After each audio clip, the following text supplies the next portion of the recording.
Hello friends, कैसे हैं आप सभी लोग। आशा करती हूँ बढ़िया ही होंगे। तो आज मैं बताऊँगी आप लोगों को रचनात्मक मूल्यांकन और योगात्मक मूल्यांकन में अंतर। इससे पहले मैं रचनात्मक मूल्यांकन और योगात्मक मूल्यांकन क्या होता है सारा बता दी हूँ, आप लोग उसे ज़रूर देख लीजिएगा। मूल्यांकन का दो प्रकार हैं, रचनात्मक मूल्यांकन और योगात्मक मूल्यांकन। इससे पहले वाला वीडियो है, उसमें पूर्ण रूपेण समझाया गया है, आप लोग उसे देख लीजिएगा तो इसको समझने में आसानी होगी कि रचनात्मक मूल्यांकन क्या होता है और योगात्मक मूल्यांकन क्या होता है, स्पष्ट रूप से समझाया गया है। इसीलिए आप लोग उसको देख लीजिए, फिर उसके बाद इसको देखिएगा तो समझने में आसानी होगी। और इससे पहले वाला कितना वीडियो जो है इसमें मापन क्या होता है, मूल्यांकन क्या होता है, उसके प्रकार, उसके विशेषता, उसके अर्थ क्या होता है, सब अलग अलग वीडियो में बताया गया है। आप लोग उसे ज़रूर देख लीजिएगा। आप लोग के एग्ज़ाम के पॉइंट ऑफ व्यू से बहुत ही इम्पोर्टेंट क्वेश्चन है। उसमें एक पूछा भी गया था इस बार, तो मैं उसको आप लोगों को दिखा दी हूँ, यानी कि क्वेश्चन पेपर से आप लोग उसे देख लीजिएगा, तो बहुत ही इम्पोर्टेंट है। तो मैं बता रही हूँ आज आप लोगों को रचनात्मक मूल्यांकन और योगात्मक मूल्यांकन में अंतर। आप लोग इस वीडियो के से रोककर अपने नोटबुक में नोट डाउन कर लीजिएगा, फिर आसानी होगी पढ़ने में और समझने में। तो ये है रचनात्मक मूल्यांकन। यह मूल्यांकन पाठ्यक्रम के दौरान किया जाता है। यह मूल्यांकन यानी कि योगात्मक मूल्यांकन पाठ्यक्रम के अंत में किया जाता है।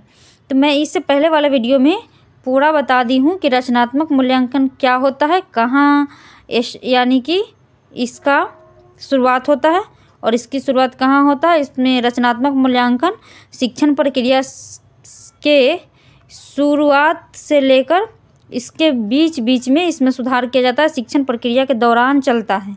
और योगात्मक मूल्यांकन शिक्षण प्रक्रिया के अंत में किया जाता है।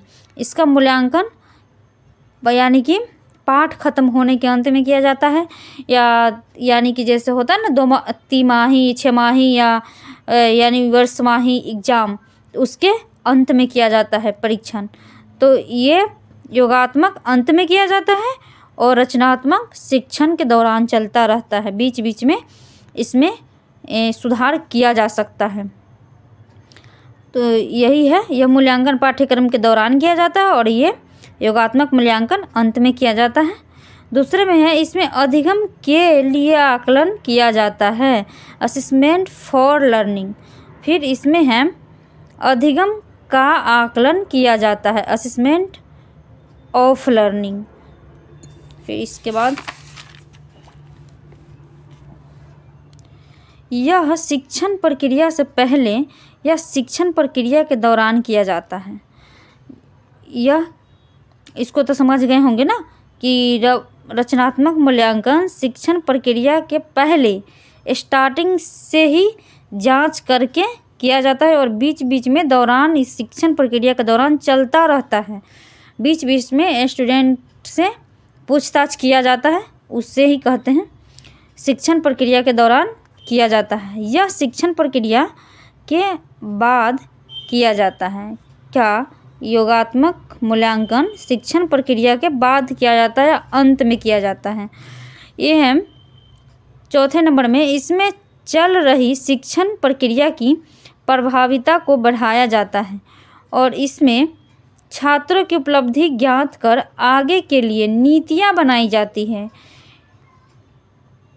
फिर है, इसमें छात्रों की कोई अंक अथवा ग्रेड प्रदान नहीं किया जाता है और इसमें छात्रों की अंक अथवा ग्रेड प्रदान किया जाता है।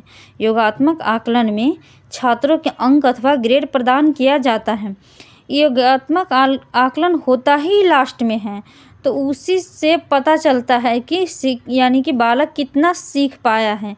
अंत में ए ग्रेड में आया या बी ग्रेड में आया, किसी ग्रेड में आया, उसी से पता चल जाएगा। उसको ग्रेडिंग देते हैं, उसी से पता चलता है कि ये स्टूडेंट कितना सीख पाए हैं और कितना नहीं सीख पाए हैं। ए ग्रेड में है तो उसने पूरे साल में जो सीखा है वह पता चल जाएगा कि ये स्टूडेंट पढ़ा है बढ़िया से, ये समझ पाया है, तो इसने सीखा है। जिसका नहीं आता है यानी कि वो फेल हो जाता है, तो उससे पता चलता है कि ये स्टूडेंट समझा ही नहीं, पढ़ा ही नहीं पूरे साल के दौरान, तो यही पता चलता है। कि स्टूडेंट पढ़ा ही नहीं, समझा ही नहीं, इसे योगात्मक आकलन कहते हैं, जो अंत में किया जाता है। इसमें है 5 नंबर में, 6 नंबर में, यह संपूर्ण शिक्षण प्रक्रिया के दौरान चलता है और यह शिक्षण प्रक्रिया के बाद की प्रक्रिया है। इसमें इसके आधार पर अल्पकालिक निर्णय लिए जा सकते हैं और इसके द्वारा दीर्घकालिक निर्णय लिए जा सकते हैं। फिर है 8 नंबर में, इसमें कम समय लगता है और इसमें अत्यधिक समय लगता है। क्योंकि इसमें कम समय कैसे लगता है रूपात्मक में, जैसे कि इसमें शिक्षक क्लास में पढ़ा रहे हैं तो बीच में ही एक बच्चे को खड़े करके उससे पूछ लेते हैं, बताओ कि इसका मतलब क्या हुआ, कोई प्रश्न देते हैं तो क्या होता है, बच्चे बता पाते हैं तो शिक्षक समझ जाते हैं कि बच्चे समझ गया। अगर नहीं बता पाते हैं तो क्या करते हैं कि उस शिक्षक समझते हैं कि बच्चा नहीं सीख पाया। तो क्यों नहीं सीख पाया, इसके लिए शिक्षक अपने शिक्षण प्रक्रिया में सुधार करते हैं और फिर दूसरे तरीके से अपने टीचिंग मेथड में सुधार करके उसे बदल कर दूसरे तरीके से पढ़ाने की कोशिश करते हैं। तो इसमें कम समय लगता है, यानी कि पाठ के दौरान ही समझा दिया जाता है उसे। और इसमें क्या होता है, इसमें अधिक समय लगता है। इसमें क्या करेंगे, पाठ ख़त्म होगा तो वीकली टेस्ट कर लेंगे तो उसमें पता चलेगा कि इसमें बच्चे का कोई प्रश्न दिया वह नहीं हल कर पाया, तो उसमें लास्ट में पता चलेगा कि बच्चा इतना ही कम नंबर आया, तो इसका मतलब ये नहीं समझ में आया। तो फिर उसके बाद अंत में यानी टेस्ट करने के बाद में फिर वह उसको समझाने की कोशिश करेंगे या पढ़ाने की फिर से कोशिश करेंगे, यही है। इसमें निदानात्मक व उपचारात्मक दोनों प्रक्रियाएं शामिल हैं और इसमें योगात्मक में यह उपलब्धि परीक्षण के रूप में काम करता है। तो यही था अंतर। आशा करती हूँ आप लोग इसे समझ गए होंगे अभी तक, रचनात्मक मूल्यांकन और योगात्मक मूल्यांकन में अंतर। तो मेरे इस वीडियो को लाइक एंड सब्सक्राइब ज़रूर कर दीजिएगा। Thank you.